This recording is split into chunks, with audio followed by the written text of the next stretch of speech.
Taliwa sa pagdagsa sa 4 million ka mga tao sa Sinulog 2025 celebrations, 5 lang ang natala nga crime index sa Cebu City Police Office sama sa pagpangawat ug nahatagan usab dayon kini og kasulbaran.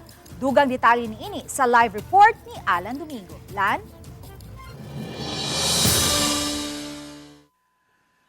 May sa kinatibukan, malinawon og nagmalampuson ang baguhay lang nga nahuman nga dakong kalihukan dinhi sa bisan gidagsa kini sa 4 milyones. Kinapaghulagway sa tigpamaba sa Cebu City Police Office Lieutenant Colonel Maria Teresa Makatangay. Taliwa si matumang mga isyo sa social media nga pakyas ang crowd control sa dakong kalihukan ilabi na sa ruta sa Grand Parade. Giklaro sa opisyal nga nakalampos raman ang mga contingent sa carousel route. Admitido siya nga adunay kahuot sa mga tao tungod usab sa gidugang nga bagong cluster sa ruta apan nasolusyonan na usab kini. On the part of the PNP, we can confidently say that we were able to manage the crowd during this event because kung wala pa, the carousel wouldn't have continued to flow. Samtang niubos ang krimen nga natala sa CCPO nining tuiga nga adunay 5 nga gilangkuban sa 4 ka kaso sa kawat ug 1 ka physical injury. Itandi sa miaging tuig nga nakatala og 8 ka index crimes ug 7 usab ka index crimes niadtong tuig 2023. Nadakpan na usab dayon ang mga nalambigit ug nauli nga dos biktima ang mga kinawat nga butang.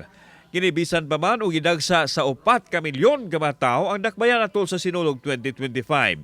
Kinitungod sa pagpatuman nila sa security plan o hugot nga intelligence monitoring. Gani sa unang adlaw sa Misa Novena, nakadakop ang kapulisan og 16 ka mga sakop sa grupo sa mga kawatan gikan sa Quezon City nga naka-check-in sa usa ka pension house. Kinsa ni kumpisal nga mituyo sila sa pag-anhi sa Sinulog aron mangawat. The Cebu City Police Office has been actively pursuing intelligence gathering, monitoring criminal elements who intends to disrupt the peace of the Sinulog. Apil sa gihimo sa kapulisan uban ang mga departamento sa Cebu City LGU ang pagmonitor sa mga establishmento din adunay 8 ang nasakpan nga nakalapas sa liquor ban base sa pagawas nga executive order sa mayor. With the BPLO as the lead department in enforcing that EO, I think 8 establishments were issued a show cause order.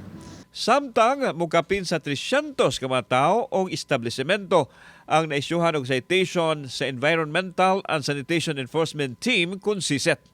Kinitungod sa pagpasagad og pagpangihi o pagpanigarilyo sa mga dapit nga wa itugot sa kagamhanan gikan sa Enero 9 hangtod na sa adlaw sa Sinulog. 43 ka establishmento sab ang nakalapas tungod sa gihulagway nga unsanitary condition. May dako ang pasalamat sa Cebu City Police Office sa tanan nga nakatampo sa pagpahapsay og kalinaw sa dakbayan sa Subo atol sa Sinulog 2025. Gani kaganina udto usa ka model fight ang gisaw-an sa kapulisan gikan sa ubang mga dapit or probinsya dinhi sa Sugbo nga nagserbisyo usab aron mapahapsay ang Sinulog 2025. Daghang salamat, Alan Domingo.